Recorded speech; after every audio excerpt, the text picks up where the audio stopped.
Okay. Yep. Alright, so hi, my name's Valerie. I'm doing my presentation on selling products to customers.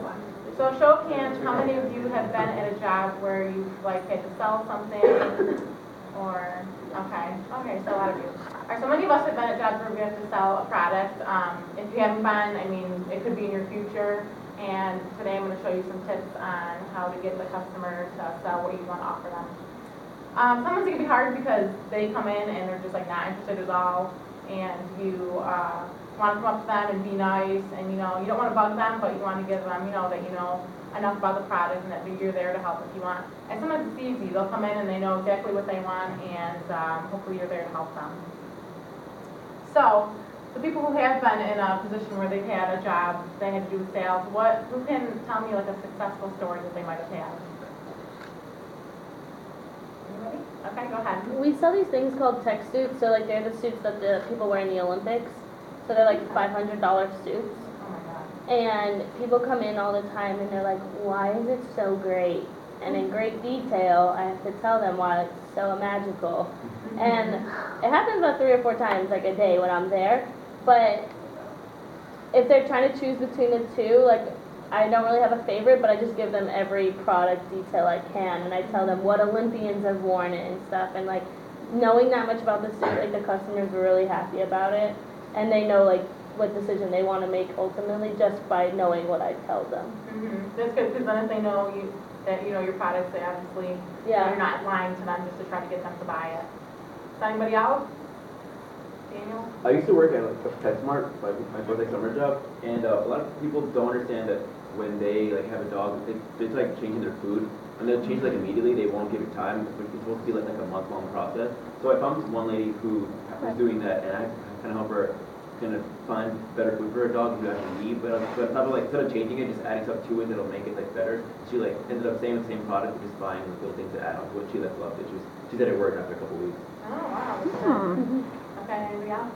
Megan? I had my 2 little sisters both have special needs, so when customers come in with like children with special needs, I don't know, for some reason it just always works out in my favor. But this kid, he just needed squeezes, I could see it, and so I like told the mom about Sweepy, and then I just spent like 5 minutes like squeezing, and she like bought like the entire, like she was so happy. She still comes back to see me. Yeah, that's good. Just like that, like we're going to learn later in my presentation, making the connection, even like finding the similarity with people, you know how to interact with them better. And it tends to have them open up, which makes out good, because then they'll be more offering to buy whatever you want to sell to them. Okay, so what's in it for me? So by the end of the session, you'll be able to successfully sell products to your customers while remaining in a professional manner. So I wanted to get your guys' opinions on what makes a good and bad salesperson. So I'll do a list of good things and bad. If you guys just want to shout them out, that's fine. I'll start writing them down. All right, let's start with good. All right, we'll start with good, yeah. Good smile. Okay, smile. You smell nice. Yeah? Good listener. Okay. Do you want to buy from Enthusiasm. Happy. I don't want to be around them, right? Educated. Honest. On the product. Okay. Not overbearing. Yeah, like your space. Funny. What overbearing is it? I dropped that. Okay.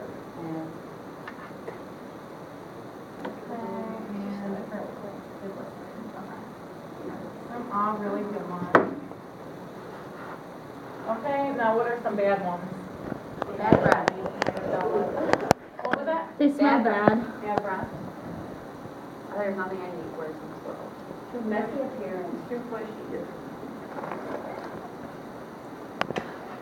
So you think that They follow you around. Yeah, hovering. They can't answer your questions. Yeah. Or their answer questions with a question. Dishonest. How do you feel about that? Well, I don't know because I don't know what it is. creepy one was just joking, but they're really not just joking? Wait, what did someone say about the joking one? Just creepy. Oh, just creepy? Okay. Pretend like they're joking, but they're really not joking. They're not that creepy. Yeah, that's awkward because then you're going to laugh and then this face goes over here. All right, so these are awesome good ideas. And according to a study according to Bremer.com, only 13% of customers, only 13% of customers believe that a salesperson can understand their needs.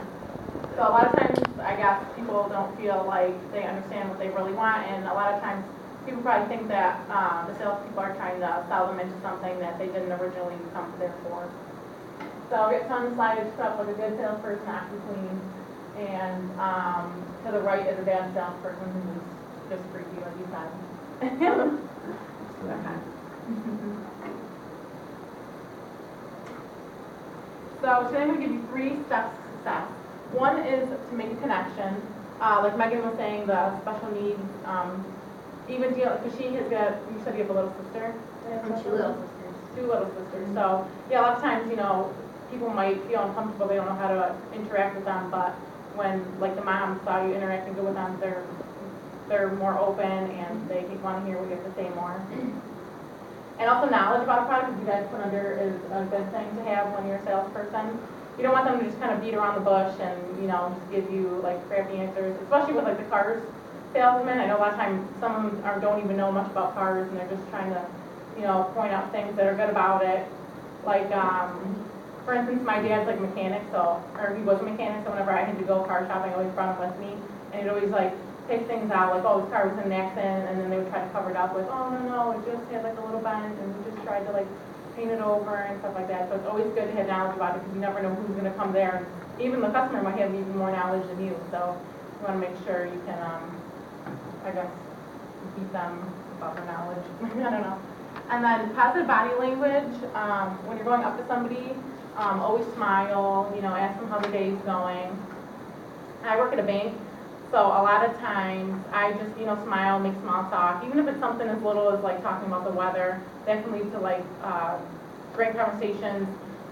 For instance, I have an example. The other day, some lady was telling me how she's saving up to go to Hawaii, and I was like, oh, why don't you open like a savings account, you know, if you want, you can put part of your paycheck into that savings account, and then it will add up over time, and then when you go, I think she said she's going in May, I go, you'll have more money than you thought, you could take it right out. We can get you like a card set up for it, so it's easy, just call and tell them you're going to Hawaii. So even just products like that, like at the bank, is all these 3 steps help you to get the customer what they want. Alright, so after giving you those 3 steps, I'm going to have you guys do an activity where you're going to get into pairs of 2. One person's going to be the customer, another person's going to be the salesperson. You can pick on any topic you want. You know, just it'd be nice to see you guys just engage in like small talk with them. Be like, oh, what do you think of this rainy day? Just, you know, greet them with a smile and see if you can get them more knowledge about what they're looking for and see if you can help them out. I'm going to take a couple minutes. I'll walk around and how you guys doing with that. Bus card. What brings you? Just trying to break my ice. You know why Range Rovers are good? They have good windshield wipers. I'm interested. I'm going to tell you we're going to interact. They actually don't do too well. Gas per gallon. It's more like a flashy car. More of a flashy than a... Yeah, practical. Practical. I Yeah, we don't really know much about them. Or Honda. Honda CRVs are really good. They're like Jeeps. Oh my goodness. Gas mileage. Like, no, the new cars, like, gas is like fine. Do you have a Jeep? My dad has a couple of Jeeps now. Really? Yeah. And I drove to all He just dropped out of college.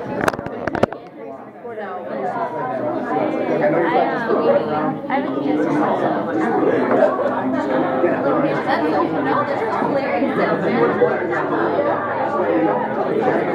I'm about 7 in the car now.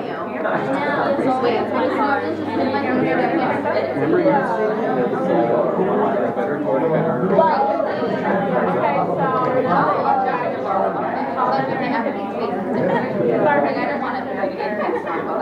Alright, so now that you guys have all done your activity, I'll walk around. I stop. I'll talk to you guys you guys were just talking about your hair, which is always a girly thing to relate about. You guys were talking about the pizza and how you need something fast, and you're at Fast Track, and she was offering a buffalo chicken pizza.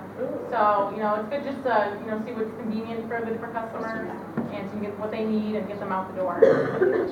So I hope after this presentation, you guys have a little more confidence when selling products to your customers, and whether you have a job now or in the future, hopefully I prepared you well for it. So good job.